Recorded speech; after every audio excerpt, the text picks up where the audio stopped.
जितने भी लोगों के पास राशन कार्ड है, इस खबर को ध्यान से सुन लीजिए, क्योंकि एक इम्पॉर्टेंट इन्फॉर्मेशन आप तक लोगों तक पहुंचाने की कोशिश करूंगा।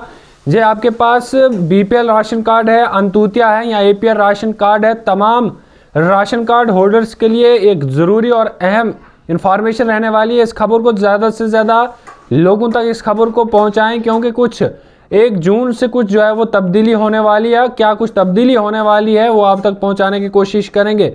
आप सब जानते हैं कि लगातार जो है वो राशन कार्ड के हवाले से ये जानकारी आ रही थी कि आप लोगों को ई-केवाईसी अपडेट जो है वो कराना है, लेकिन उसके साथ साथ में अब ये अपडेट सामने आ रहा है कि अब अगर आप लोगों ने कई समय से अपना राशन अपने डिपो या डीलर से नहीं लिया है तो आपका राशन वो जो है वो कैंसिल हो सकता है कुछ समय के लिए। अब कुछ समय के लिए कहाँ तक कब तक होगा वो आप तक पहुंचाने की कोशिश करूंगा। देखिए, इसमें ये बताया गया कि अगर आप लोगों ने कई समय तक राशन अपने राशन डीलर से नहीं लिया है और आप कहीं ना कहीं लेकिन 6 मंथ से एगो अगर आपने राशन नहीं लिया तो आपका जो है वो एक्टिवेट यानी कि आपका राशन कार्ड जो है वो डीएक्टिवेट जो है वो किया जाएगा। ये परमानेंट के लिए डीएक्टिवेट नहीं किया जाएगा। आप दोबारा से अपने राशन डिपो पर या फिर डीलर के पास जा सकते हैं और इसे एक्टिवेट कर सकते हैं, लेकिन कुछ समय तक इसे जो है वो डीएक्टिवेट किया जा सकता है। तो इसलिए इस खबर को ध्यान से सुन लीजिए। आप लोगों ने अगर राशन नहीं लिया तो जनाब आप राशन ले लीजिए।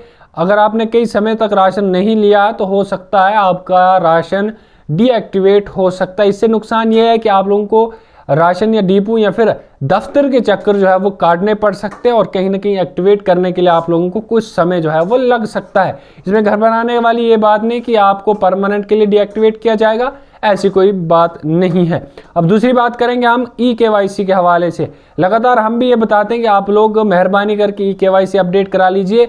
महकमे की जानिब से अब ये बताया गया है कि अगर आप जिन भी लोगों ने ई-केवाईसी अपडेट नहीं कराया अब उनको राशन बिल्कुल भी नहीं मिलेगा। तो इसलिए जनाब 1 जून से पहले आप लोग ई-केवाईसी अपने ही डीलर या डिपो के पास जाइए और आप अपडेट करा सकते हैं। ये ध्यान रहे किसी भी फैमिली मेम्बर में से सब हर एक फैमिली मेम्बर को जो है वो राशन डीलर के पास जाना है। ऐसा नहीं कि एक ही मेम्बर करेगा तो फिर जनाब ई-केवाईसी अपडेट हो जाएगा, ऐसा बिल्कुल भी नहीं। एक बंदे को जो है वो राशन डीलर के पास जाना है, किसी के पास भी जाइए। ऐसा नहीं कि आप उसी राशन डीलर के पास जाइए, नो, आप किसी भी डीलर के पास जा सकते हैं। इसलिए मैक्सिमम इस खबर को लोगों तक पहुंचा। आप लोग का बहुत बहुत शुक्रिया फिर वॉइस में जुड़ने के लिए।